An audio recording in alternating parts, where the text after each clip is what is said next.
Captain Rack stood in front of the big screen on his pirate ship. His red eyes looked at the star map. Green dots showed where different ships moved through space. Most dots moved in groups. The blue dots were Altarian merchant ships. They always traveled in groups of 12 or more. The yellow dots were Vegan traders. They moved in huge fleets with many guard ships. But the white dots were different.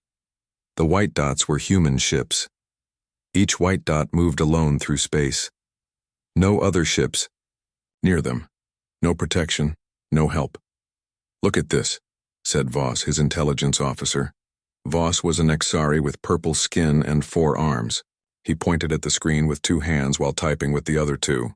"Humans always fly alone, every single time." Rax scratched his chin. His rough, gray skin felt cold in the ship's air. "How long have you been watching them?" 6 months, Voss replied. "I have data on over 300 human ships. Not one single time did they travel together, even through the most dangerous parts of space." The captain walked closer to the screen. His heavy boots made loud sounds on the metal floor. "What do they carry?" Voss smiled. His sharp teeth showed. "The best cargo in the galaxy. Rare metals that cost more than gold. Computer parts that can think faster than our best machines. Medicine that can heal almost any sickness. And they fly alone with all this?" Rax could not believe it. "Yes, Captain. A single human ship carries more valuable things than entire fleets of other races." Rax looked at his crew. 20 pirates sat at their control stations. They had been looking for easy targets for weeks. Food was running low, their ship needed repairs. They needed money fast. "Sir," said Krell, his best pilot. Krell was young but smart. "There's a human ship coming through the Kepler Nebula right now. Just one ship, no guards. Show me," Rax ordered. The screen changed. Now it showed a human cargo ship. The ship looked normal, not too big, not too small. Its name was painted on the side, Soul Trader. The ship moved slowly through the colorful gas clouds of the nebula. "What do we know about it?" Rax asked. Voss checked his computer. "Captain Lee Taman commands it. The ship carries quantum processors and rare earth metals, worth about 50 million credits. 50 million credits. That was enough money to fix their ship, buy food for a year, and still have plenty left over." Rax felt excited. "How many crew members?" he asked. "Our scans show only 5 heat signatures," Voss said. 5 people on a ship that size. Most other races would need at least 50 crew members." Rax laughed. 5 people? Against 30 of us? "It seems too easy," Krell said quietly. "Easy is good," Rax replied. "We need easy right now." But something felt wrong. Why would humans send valuable cargo through dangerous space with only 5 people? Why no escort ships? Why no weapons that they could see? "Maybe humans are just stupid," said Grok, the weapons officer. Grok was big and green with tusks like an elephant. "Maybe they don't know how dangerous space is. Or maybe it's a trap," Krell said. Rax thought about this. He had heard stories about humans. Some pirates said humans were weak and scared. Others said humans were dangerous. But he had never seen a human ship fight. Nobody he knew had ever attacked one. "Voss, what do other pirates say about human ships?" Rax asked. Voss looked at his files. "Strange, Captain. Most pirates don't attack human ships. Why not? They don't say. Some pirates just say, 'Leave humans alone,' but they won't explain why." This made Rax more curious. Were humans really dangerous? Or were other pirates just scared for no reason? "Captain," Krell said, "the human ship is moving deeper into the nebula. If we're going to catch it, we need to go now." Rax made his choice. "Krell, take your fastest raider, follow that human ship, stay hidden, watch what they do." "Should I attack them?" Krell asked. "Not yet, just watch. If they look weak, call me. If they look dangerous, come back." Krell nodded and left the bridge. Soon, his small, fast ship was moving through the nebula toward the Soul Trader. Rax watched on the screen as Krell's ship got closer to the human vessel. The human ship kept moving at the same speed. It didn't try to hide, it didn't run away, it acted like there was no danger at all. "This is Krell," came the voice over the radio. "I'm close to the human ship now. They don't seem to know I'm here. What? Do you see? Rax asked. The ship looks normal. No big weapons. Standard shields. The engines are running, but not at full power. It's like they're just taking a normal trip through space. Rax felt more confident. Can you see inside the ship? A little bit. I see 5 humans on the bridge. They look relaxed. One is drinking something hot. Another one is reading a book. Reading a book? While flying through one of the most dangerous places in space? Either these humans were very brave, or very stupid, Captain, Krell said. Should I contact them? Yes, tell them to stop their ship. Let's see how they react. Rax listened as Krell opened a communication channel to the human ship. Human vessel, this is, a security patrol. Please stop your engines for inspection. There was a pause, then a calm voice answered. The voice had a strange accent, but the words were clear. Hello there. This is Captain Lee Tae-min of the Soul Trader. Are you having engine problems? I'm seeing some unusual energy readings from your ship. Krell looked confused. He looked at his radio like it was broken. What? The human captain continued. If your engines are having trouble, we have spare parts. We can help you fix them. Rax could not believe what he was hearing. The human was offering to help a pirate ship. Either this was the strangest trap ever, or humans really were innocent, sir, Krell whispered into his radio. What should I say? Tell them the truth, Rax decided. Let's see what happens. Krell cleared his throat. Actually, human ship, we are pirates. You need to surrender your cargo. Another pause. Then Captain Lee's voice came back, still calm and friendly. Oh, I see. Well, that's unfortunate. I strongly advise you to reconsider. This is your only warning. The words were polite, but something in the human's voice made Rax feel cold. It wasn't fear or anger. It was something else. Something that made the hair on his arms stand up. Did he just threaten us? Grok asked.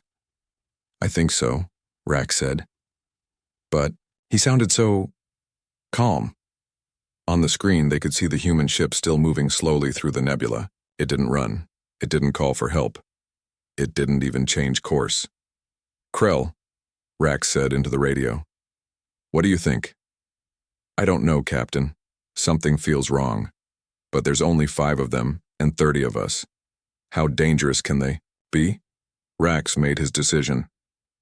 Board their ship. Take the cargo. But be careful. Yes, sir. As Rax watched Krell's raider move toward the human ship, he wondered if he was making a mistake. But 50 million credits was a lot of money. And humans were just humans. How dangerous could 5 of them be, he was about to find out. Krell's raider ship attached to the side of the Soul Trader with a loud clang. The magnetic clamps held tight. Krell looked at his 29 pirates. They all had weapons. They all looked ready for a fight. Remember, Krell said, there are only 5 humans. This should be easy. The pirates cut through the human ship's door with laser tools. Hot metal fell to the floor. Smoke filled the air. The pirates rushed inside, shouting and waving their guns, but something was wrong. The humans were still sitting at their control stations. They did not run. They did not hide. They did not even look scared. Captain Lee Tae-min sat in his chair, typing on his computer. He looked up when the pirates came in. Oh, hello, he said. You decided to come aboard after all. A tall human with grease on his hands kept working on an engine part. This was Park Do-hyun, the engineer. He did not even look at the pirates.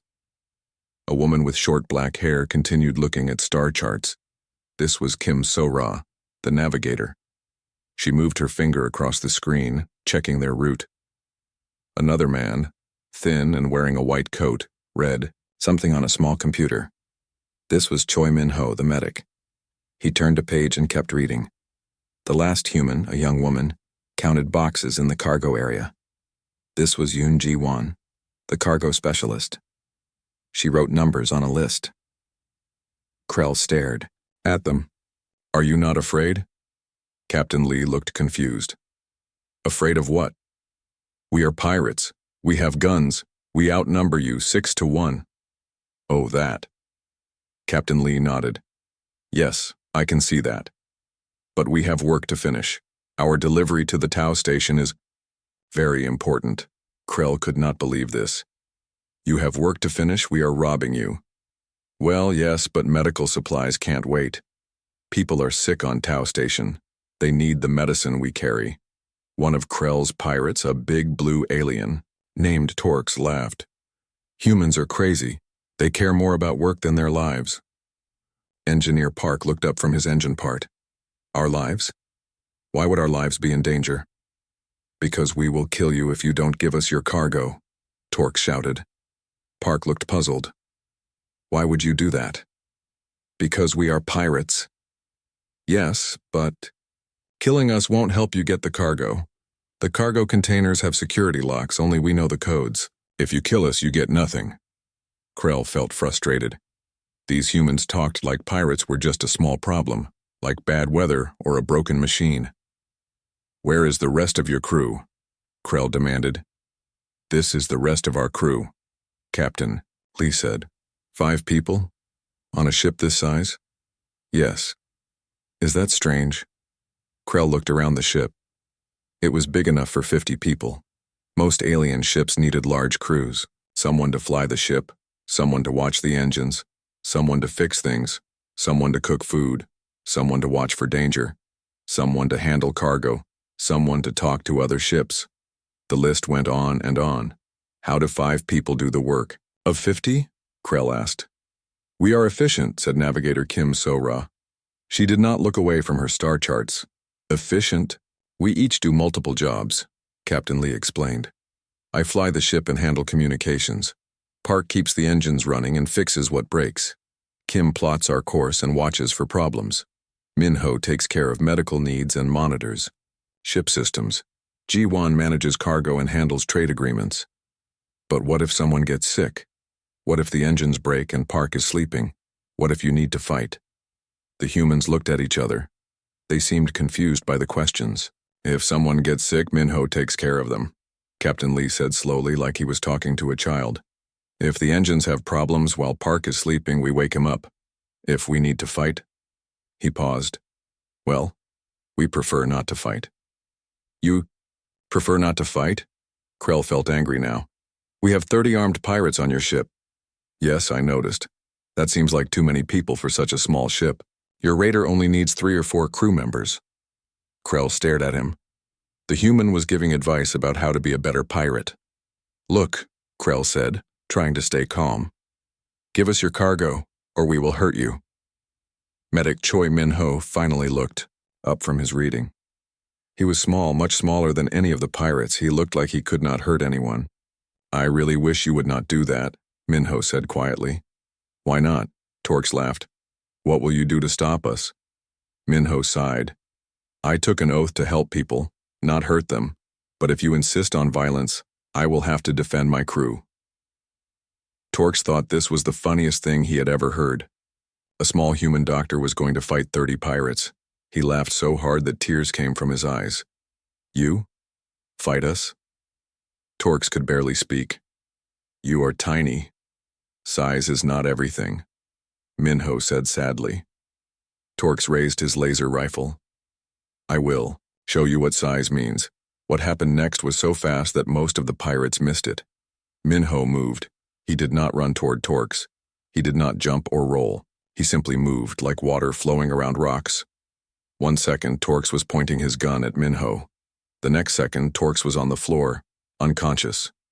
His gun was in Min-ho's hands. 2 other pirates tried to shoot. They were also on the floor, before their fingers could pull the triggers. Min-ho checked each unconscious pirate's pulse. They will be fine, he told his crewmates. They will wake up in about 10 minutes with headaches. The remaining pirates stared at the small human doctor. They stared at their 3 unconscious friends. They looked at their guns, wondering if they should try to use them. I told you we prefer not to fight, Captain Lee said. He had not stopped typing on his computer during the entire incident. Violence is inefficient. How did he do that? Krell whispered. Min-ho studied martial arts before he became a doctor, Captain Lee said. All humans learn some form of combat training. It's basic education like mathematics or reading. All humans? Of course. How else would we protect ourselves? Engineer Park finally looked up from his work. Is everything okay? I heard some noise. Just a small disagreement, Captain Lee said. Nothing important. Park nodded and went back to his engine part. Krell looked at his remaining pirates. They looked back at him. Nobody wanted to be the next person to fight the small human doctor. Perhaps, Captain Lee said kindly. You should return to your ship now. We really do have a schedule to keep. But our raid, the cargo, Krell could not think clearly.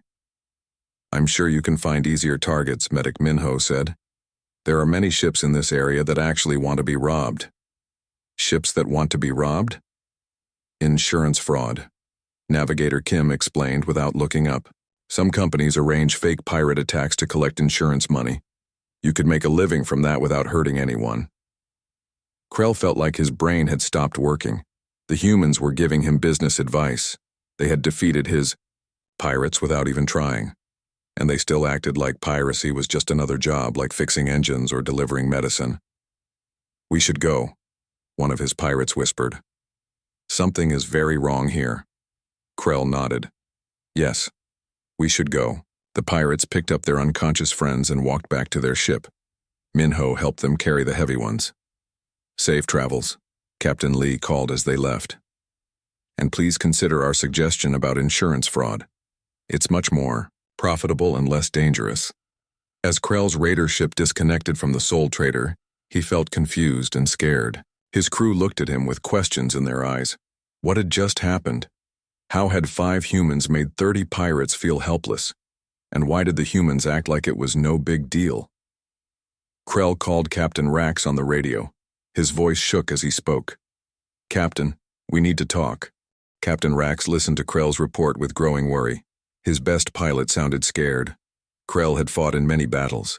He had raided hundreds of ships, but now his voice shook like a frightened child. They were not normal, Captain, Krell said over the radio. 5 humans did the work of 50 crew members. Their doctor moved faster than our eyes could see. They acted like we were just a small problem. Are you sure there were only 5? Rax asked. I counted many times. 5 heat signatures, 5 people, but they ran that whole ship like they had been working together for 100 years. Rax scratched his chin. What about their technology? Better weapons? Special shields? No, sir, everything looked normal. Standard human equipment, but... Krell paused. Captain, their engines were running at power levels that should be impossible.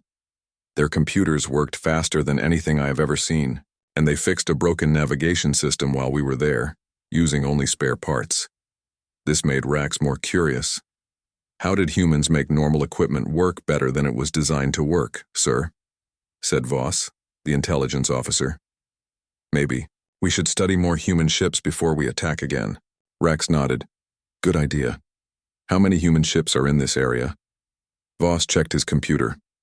7 human ships within 2 days' travel. All flying alone. Perfect.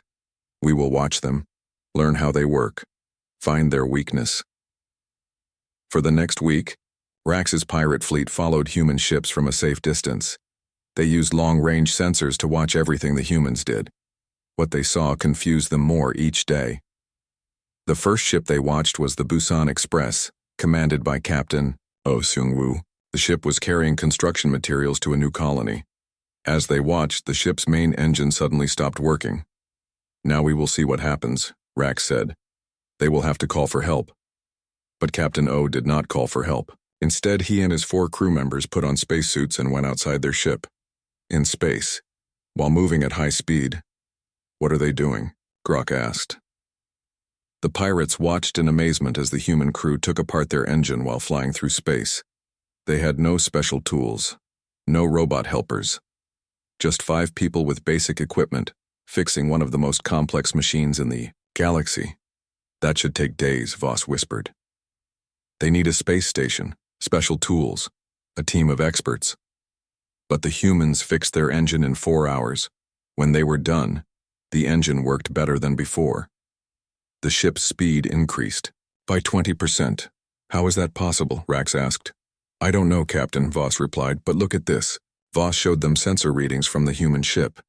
After the repair, all systems ran more efficiently. The shields were stronger. The computer processed information faster. The life support systems used less power. They did not just fix their engine, Voss explained. They improved their entire ship. The second ship they followed was the Incheon Runner, commanded by Captain Shin Hyejin. This ship was carrying medical supplies through a dangerous area of space where 3 stars were collapsing into each other. No ship can fly through that area alone, Rax said. The gravity fields will tear them apart. The radiation will kill everyone. They will need at least 10 support ships to make it through safely. But Captain Shin flew straight into the collapsing star system. The pirates watched their sensors with disbelief. The human ship moved through gravity fields that should have crushed it. It avoided radiation bursts that should have cooked everyone inside. It navigated around space debris that moved faster than bullets. How does she know where to go? Krell asked. Look at their navigation computer, Voss said. It's calculating millions of trajectory changes every second. That computer should not be able to do that. Maybe it's a special computer, Grok suggested. No, Voss replied. It's the same model used by merchant ships everywhere, but somehow the humans made it work 100 times faster. Captain Shin's ship made it through the collapsing star system in half the time it should have taken. When she came out the other side, her ship had taken no damage at all. The third ship they watched taught them the most frightening lesson. The cargo ship Daegu Star, commanded by Captain Baijun Seo, was attacked by space creatures called Void Hunters. These creatures were the size of small ships.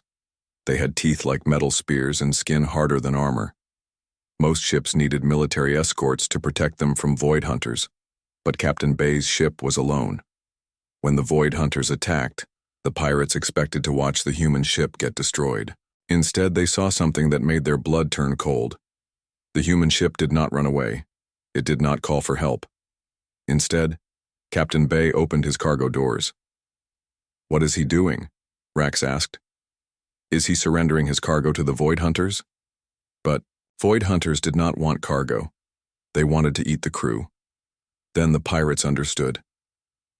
Captain Bay was not giving up his cargo. He was using his cargo as weapons. The cargo ship was carrying mining equipment, heavy drills, explosive charges, metal cutters. In space, these tools became deadly weapons. Captain Bay and his crew used magnetic launchers to shoot mining drills at the Void Hunters. They used explosive charges to blow holes in the creature's armor. They used metal cutters to slice off the creature's claws. The fight lasted 20 minutes. When it was over, all 6 Void Hunters were dead. The human ship had some scratches on its hull, but nothing serious.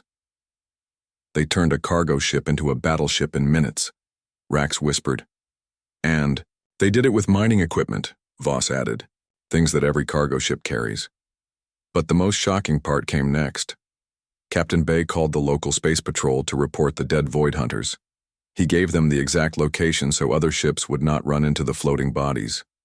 Thank you for removing this threat, the patrol officer said over the radio. That pack of Void Hunters has been attacking ships for months. No problem, Captain Bay replied. We had the tools and the time. It seemed like the right thing to do. The right thing to do. Captain Bay had just killed 6 of the most dangerous creatures in space, and he talked about it like he had fixed someone's broken fence. That night, Rax called a meeting with his officers. What have we learned? He asked. Humans are different, Krell said. Very different. They make everything work better, Voss added. Their ships, their equipment, their crew. Everything is more efficient than it should be. They are not afraid of anything, Grok said. Broken engines, collapsing stars, Void Hunters. Nothing scares them. But they are still just humans, Rax said. They bleed. They die. They are not magic. No, Captain, Voss said quietly. But they might as well be. Rax thought about this. In 1 week, they had watched humans do impossible things with normal equipment. They had seen 5 people do the work of 50. They had watched a cargo ship defeat creatures that scared military vessels. Maybe other pirates avoid human ships for good reasons, Krell suggested. Maybe, Rax agreed. But we still need money, and human ships still carry the most valuable cargo. So what do we do? Grok asked. Rax looked at the star map. Another human ship was coming through their area. The Soul Trader was making another delivery run. We try again, Rax decided. But this time we use our whole fleet. 47 ships against one human cargo ship. No matter how efficient they are, they cannot fight an entire fleet. His officers looked worried, but they nodded. They were pirates. Fighting was their job, even when the enemy seemed impossible to understand. Send word to all ships, Rax ordered. Tomorrow we capture a human vessel. This time we will learn all their secrets. But as Rax gave his orders, he wondered if he was making a terrible mistake. The humans had surprised him at every turn. What other surprises were they hiding? He was about to find out. Captain Rax had never used his entire fleet against one target before. 47 pirate ships surrounded a single human cargo vessel called the Daegu Star. The human ship looked tiny compared to Rax's massive dreadnought. Captain Bei Junseo of the Daegu Star sat calmly in his captain's chair. His 4 crew members worked at their stations like nothing unusual was happening. The pirates had expected panic. Instead, they got a polite communication request. "This is Captain Bei Junseo," came the calm voice over the radio. "I see you. Have many ships out there. Is this some kind of military exercise?" Rax could not believe it. 47 armed pirate ships surrounded this human, and he thought it was a training drill. "This is Captain Rax of the Crimson Void Fleet." Rax replied. "You are surrounded. Surrender your ship and cargo." "Oh, I see," Captain Bei said. "You are pirates. May I ask why you brought so many ships? Usually pirates work in small groups." "Because humans are dangerous," Rax found himself saying. "We learned that the hard way." Captain Bei sounded surprised. "Dangerous? Us? That seems like a strange thing to say. We are just cargo haulers." "Your ships can do impossible things," Rax said. "Your crews are too efficient. Your people fight like trained soldiers." There was a long pause. Then Captain Bei sighed. "I think there has been a misunderstanding," he said. "May I explain something to you?" "Explain what?" "Why human ships fly alone." Rax was curious despite himself. "Go ahead." "We do not fly alone because we want to," Captain Bei said. "We fly alone because we have to." "Have to? Why?"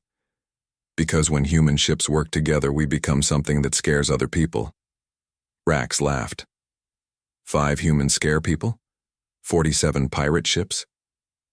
"Not 5 humans," Captain Bei said quietly. "All humans. Let me show you something." Captain Bei pressed a button on his control panel. Suddenly, alarms started ringing on every pirate ship. The long-range sensors were going crazy. "What is that?" Voss shouted from his station. Rax looked at the main screen. New ships were appearing. On the sensors. Human ships, lots of them. One by one, 15 human cargo ships dropped out of hyperspace. They formed a perfect circle around both the pirates and the Daegu Star. Each ship was alone when it arrived, but now they moved together like dancers who had practiced for years. "Where did they come from?" Krell asked. "I sent a distress signal," Captain Bei explained over the radio. "Any human ship within 12 hours received it. These captains changed their routes to help me." The pirate fleet was now trapped between the single human ship they had surrounded and 15 more human ships around them. "This is Captain Nam Yu-jin of the Gwangju Merchant," came a new voice. "Captain Bei, are you in trouble?" "Some pirates want to rob my cargo," Captain Bei replied. I tried to explain why that was not a good idea. "Would you like us to demonstrate?" asked another voice. This was Captain Lim Dongwook of the Olsen carrier. "That might be helpful," Captain Bei said. What happened next made Rax wish he had never heard of human ships. The 15 human vessels began to move, but they did not move like separate ships. They moved like parts of one giant machine. Their shields connected, creating a single energy barrier around all the pirate ships. Their engines synchronized, creating a field that made half the pirate ship's weapons stop working. Their computers linked together, processing information faster than the pirates' best military systems. "How are they doing this?"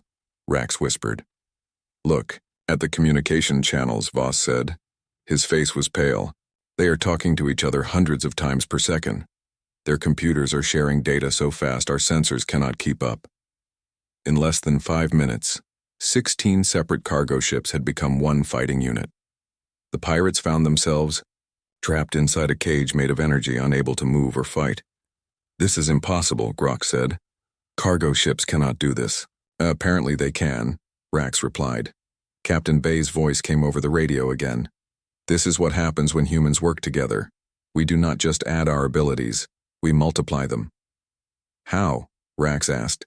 "Humans evolved as pack hunters," Captain Bay explained. "We survived by working together. In space, this means we can coordinate better than any other species. Our computers talk to each other. Our minds work together. Our ships become extensions of our bodies." Rax looked at his trapped fleet. His most powerful ships were helpless against cargo vessels. "Why are you showing us this?" he asked. "Because you need to understand why we fly alone," Captain Bay said. "It is not because we are weak. It is because we are too strong." "Too strong?" "When humans travel in groups, we make other species uncomfortable. A single human ship is just another trader, but a human fleet is something that makes entire governments nervous." Captain Nam Yu-jin spoke up. "The Galactic Council asked us to limit our group activities in space. They said it was for the good of galactic peace." "And we agreed," Captain Lim added, "because we understand their fear." Captain Bay continued the explanation. "If humans traveled in fleets, no other species could compete with us in trade or shipping. If we worked together all the time, we would control space travel within a few years." "So you choose to be weak?" Rax asked. "No," Captain Bay said. "We choose to be kind." The demonstration had lasted exactly 10 minutes. Then, as quickly as it had started, it ended. The 15 human ships disconnected their systems. Their shields separated. Their engines returned to normal operation. "Thank you for your help," Captain Bay said to the other human captains. "Anytime," Captain Nam replied. "Safe travels." One by one, the 15 human ships jumped back into hyperspace. Soon, only the Daegu star remained, surrounded by 47 very confused pirate ships. "I apologize for the dramatic demonstration," Captain Bay said, "but some lessons are better shown than explained." Rax stared at the empty space where the human fleet had been. "They just left." "They have deliveries to make," Captain Bay said. "People are waiting for their cargo." "But you could have destroyed us." "Why would we do that?"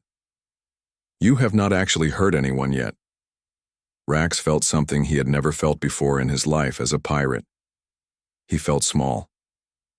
Not just outnumbered or outgunned, but small in a way that had nothing to do with ships or weapons. "Captain Bay," he said quietly, "why did you warn us? Why not just destroy my fleet when we attacked?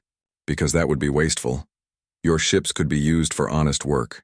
Your crews could find better jobs. Destruction should always be the last choice, not the first."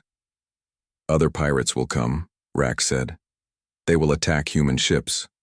Some will try," Captain Bay agreed. "But word will spread. Pirates talk to each other. Soon everyone will know the truth about human ships." "What truth?"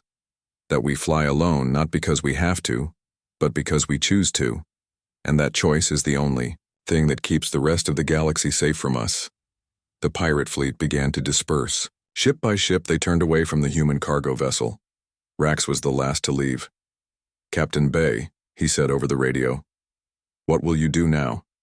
"Continue my delivery to the outer rim," Captain Bay replied. "I have medicine for a colony that needs it." As Rax's dreadnought moved away from the Daegu star, he watched the human ship return to its normal course.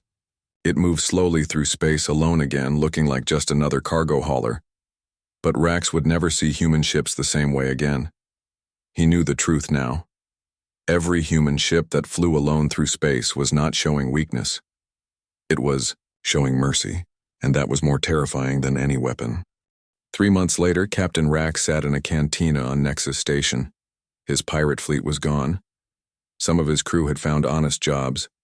Others had joined different pirate groups. A few had gone home to their families. Rax himself now worked as a security guard for merchant ships. It was not exciting work, but it was better than being a pirate who was afraid to attack anyone. The cantina was full of spacers telling stories. Traders, pilots, miners, and even some pirates sat around tables drinking and talking. But one conversation caught Rax's attention.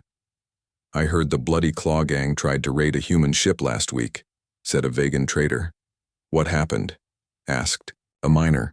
"Same thing that always happens now. The humans called for help. 20 human ships showed up. The pirates ran away without firing a shot." Another voice joined the conversation. "My cousin tried to rob a human cargo ship near the Centauri system. The human captain gave him a job application instead." "A what?" "A job application. For a legitimate shipping company. Said they needed good pilots and that piracy was a waste of talent." The whole table laughed. But Rax did not find it funny. He had heard dozens of stories like this. Word had spread through the criminal underworld faster than anyone expected.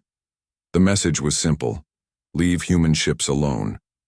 But it was not fear that kept pirates away from human ships now. It was something else, something harder to explain. "You know what I heard?" said an old pirate at the next table. "I heard that humans used to be pirates too. Long ago, before they joined the Galactic Council." "Really? Space pirates, ocean pirates, land pirates? They were the best pirates in the galaxy. But they gave it up. Why?" "Because they decided that building things was more fun than taking things." Rax finished his drink and walked outside. The space station's viewing deck showed the busy shipping lanes around Nexus. Hundreds of ships moved back and forth, carrying cargo between the stars. Most ships traveled in groups. Altarian merchants still moved in fleets of 12. Vegan traders still needed military escorts. But scattered among them were single ships, human ships, each one flying alone. "Captain Rax?" He turned around. A human woman stood behind him. She was small and young, wearing a ship captain's uniform. "I am Captain Lee So-Young of the cargo ship Ulsan Express," she said. "I heard you were the pirate captain who discovered why we fly alone." Rax felt embarrassed. "I was a pirate. I am not proud of it. May I ask you something?" "I suppose." "Do you understand now? Why we choose to fly alone?" Rax thought about this. 3 months ago he would have said humans flew alone because they were confident or stupid. Now he knew better. "You fly alone because you care about other people," he said. Captain Lee smiled. "That is part of it. What else?" "Because when you work together you become too powerful. Other species cannot compete with you." "True. What else?" Rax thought harder. "Because you want other species to feel safe around you." "Yes. Anything else?" This was harder. Rax looked at the human ships in the shipping lanes. Each one could probably defeat a small fleet if it needed to, but they chose not to show that power, because showing your true strength would change everything, he said slowly. Other species would either fear you or try to destroy you. There would be wars. "Very good. Is there more?"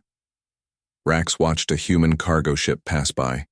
It looked so normal, so peaceful, but he knew what it could do if threatened. "Because you want the galaxy to grow naturally," he said. "If humans took control, other species would never learn to be strong themselves." Captain Lee nodded. "You understand perfectly. But why tell me this? I am just an ex-pirate." "Because you asked the right question," she said. "Most beings see a human ship flying alone and think easy target. You saw the same thing and asked why. That curiosity saved your life." "Saved my life. The day you surrounded Captain Bay's ship with your entire fleet, you were very close to learning what humans do when we have no choice but to fight together. You would not have survived that lesson." Rax felt cold. "What would have happened?" "Nothing good," Captain Lee said quietly.